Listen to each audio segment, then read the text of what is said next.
Good morning students. आज हम 8th class का साइंस का 5th चैप्टर स्टार्ट करते हैं, कोयल एंड पेट्रोलियम, कोयला और पेट्रोलियम। तो आइए लेसन स्टार्ट करते हैं। We use different types of materials for basic needs.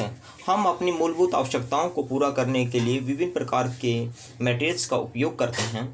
Some of these materials are obtained from nature, whereas others have been made by human efforts.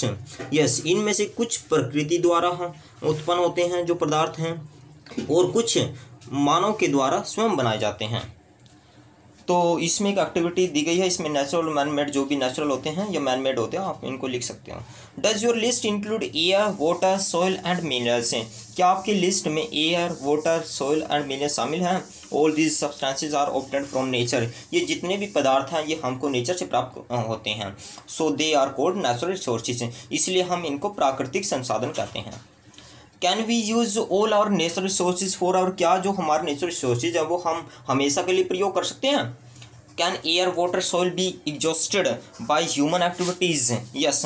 क्या जो एयर है, water है, सॉइल है, वो जो ह्यूमन की एक्टिविटीज़ हैं उसके द्वारा ख़त्म हो जाएगी, एग्जॉस्ट हो जाएगी? You have already studied about water in your previous classes. Is water a limitless source? आपने पानी के बारे में अपनी जो पिछली क्लासेज उसमें भी पढ़ा होगा। Is water a limitless source? क्या जो पानी है वो हमारे एक लिमिटलेस यानी एक सीमित संसाधन है? On the basis of availability of various resources in nature, natural resources can be categorised into two parts. इनको हम दो भागों में बांट सकते हैं।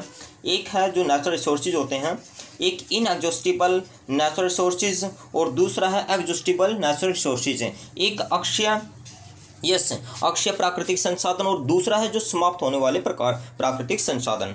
इनएग्जॉस्टिबल यानी जो खत्म नहीं हो सकते नेचुरल रिसोर्सेज कौन से हैं? These resources are present in unlimited quantity in nature and are not likely to be exhausted by human activities. ये हमारी ये जो इनएग्जॉस्टेड हैं ये बहुत ज़्यादा मात्रा में हमारे नेचर में हैं, प्रकृति से हमको प्राप्त हुए हैं, इसलिए ख़त्म नहीं हो सकते जो ह्यूमन की एक्टिविटीज हैं उससे। इसमें एग्जांपल है जैसे सनलाइट है और एयर है। एग्जॉस्टिबल नेचुरल रिसोर्सेज और ख़त्म होने वाले कौन से हैं? समाप्त होने वाले natural resources. The amount of these resources in nature is limited.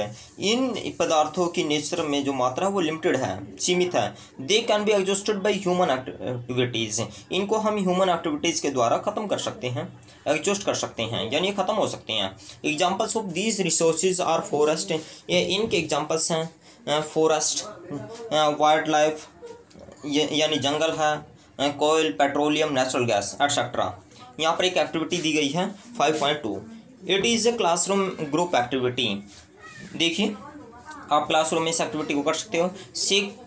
Take some containers and fill them with popcorns, peanuts, roasted gram, toffees. आप दो कंटेनर्स लीजिए, दो बर्तन लीजिए और उनमें पॉपकॉर्न्स, पीनट्स, मूंगफली, रोस्टेड यानी बुना हुआ चना, टॉफीज़ डालिए। Divide students into number of groups, और बच्चों को डिवाइड कर दीजिए। यस, कुछ बच्चे लीजिए, कुछ स्टूडेंट्स लीजिए और उनको डिवाइड कर दीजिए। Each group consist of 7 students. प्रत्येक ग्रुप में 7 बच्चे होने चाहिए, 7 स्टूडेंट्स होने चाहिए। Further divide a group into 3 सब ग्रुप्स कंटेनिंग 1, 2 and 4 स्टूडेंट्स। और उसके बाद जो ग्रुप हैं, further divide a group into 3 सब ग्रुप्स कंटेनिंग। फिर जो ग्रुप्स है उसको 1, 2, 3, 4 में डिवाइड कर दीजिए। Label them age generation first, second and third respectively. और उसके बाद क्या कीजिए, उनमें से उन पे लिख दीजिए generation first, second and third. These sub groups represent the consumers. और ये जो सब ग्रुप्स हैं ये कंज्यूमर को रिप्रेजेंट करते हैं। As population is growing, second and third generation are having larger number of consumers. कहता है कि जैसी पॉपुलेशन बढ़ रही है इज ग्रोइंग, सेकंड और थर्ड जनरेशन, जो सेकंड और थर्ड जनरेशन है, are having largest number of consumers. Put 1 full container for each group on the table. Ask consumers of first generation for each group to consume items from the containers of their group. कहता है कि जो first generation के बच्चे हैं उनको बोलिए आप कि उनको खाए, कंज्यूम कीजिए वो जो पदार्थ हैं। Now ask second generation consumers from each group to do the same. Ask students to observe carefully the availability of items in each containers. If some item is left in the containers, ask third generation from each group of students to consume it. Now finally observe whether all the consumers of the third generation got the item और not. अब आप observe कीजिए कि जो third generation के students हैं गोट the items और note, कि उनको पदार्थ मिला या नहीं मिला, जो वस्तु है वो मिली या नहीं मिली। Also observe if anything is still left in any one of the containers. और ये भी ऑब्जर्व कीजिए कि क्या कोई किसी कंटेनर में कोई पदार्थ बचे हैं। Yes, assume that the item in the containers represents the total availability of exhaustible natural resources like oil, petroleum और natural gas। आप इसकी कल्पना कर सकते हो कि जो कंटेनर्स में जितने भी पदार्थ हैं, टोटल अवेलेबिलिटी ऑफ एग्जॉस्टिबल, ये एग्जॉस्टिबल नेचुरल रिसोर्सेज हैं, जैसे कोयल है, पेट्रोलियम और नेचुरल गैस हैं। ईच ग्रुप में have different consumption pattern. Is the previous generation of any group too greedy. क्या जो प्रीवियस जनरेशन थी वो काफ़ी ग्रेडी थी। Some group in the earlier generation में be concern about the availability of the natural resource for their future generation. में भी हो सकता है कि उनमें से जो कुछ ग्रुप्स थे वो काफ़ी कंसर्न थे। We will study about some exhaustible natural resources. हम जो एग्जॉस्टिबल रिसोर्सेज हैं उनके बारे में पढ़ेंगे। इसमें कोयल है, पेट्रोलियम एंड नेचुरल गैस है। These natural resources found from the dead remains of living organism से। कहता है कि ये जो पदार्थ है हमको जो सजीव ऑर्गेनिजम्स हैं उनके जो जीवाश्म हैं उनसे प्राप्त होती हैं।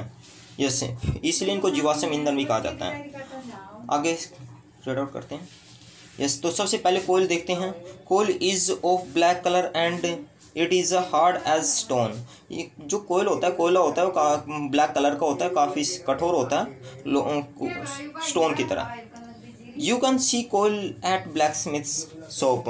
आप कोयले को जो लोहार है उसकी दुकान पर देख सकते हो, लोहार की दुकान पर आपको मिल जाएगा। यूजेस ऑफ कोयल, इसके प्रयोग क्या क्या हैं, मोस्ट इंपॉर्टेंट है। Earlier it was use in railway engines, पहले ये रेलवे इंजन्स में यूज किया जाता था। It is use as a fuel to cook food, और भोजन को पकाने के लिए भी इसका प्रयोग किया जाता है ईंधन के रूप में। It is use in thermal power plants to produce electricity. जो थर्मल पावर प्लांट्स होते हैं उसमें इलेक्ट्रिसिटी का उत्पादन करने के लिए भी इसका प्रयोग किया जाता है। Coal is also use as a fuel in various industries. इसका एक एज ए फ्यूल जो काफ़ी इंडस्ट्रीज हैं उसमें एज ए फ्यूल इसका यूज किया जाता है। Story of coal, where do we get coal and how is it formed. हम कोयल कहाँ से प्राप्त करते हैं और इसका निर्माण कैसे हुआ। About 300 million years ago, 300 million साल पहले earth was having dense forest in low lying wet land areas. जो हमारी पृथ्वी थी उस पर बहुत गहरे जंगल थे, जो लो लाइंग जो निचले जो एरियाज हैं वहाँ पर। Due to earthquakes and volcanoes eruptions these forest got buried under the soil. कहता है कि अर्थक्वेक्स के और वोल्केनोज की प्रक्रिया के कारण ये जो फॉरेस्ट थे ये नीचे दब गए मिट्टी के अंदर। एज मोर सोइल डिपोजिटेड ओवर दम, जैसे उनके ऊपर मिट्टी जमती गई, दे वर कंप्रेस्ड, उन पे दबाव बनता रहा। यस, दबाव पड़ा। The temperature also raised as they sank deeper and deeper, और जैसे वो नीचे जाते गए टेम्परेचर बढ़ता गया। Due to oxygen and high temperature dead plants inside the earth got slowly converted to coil.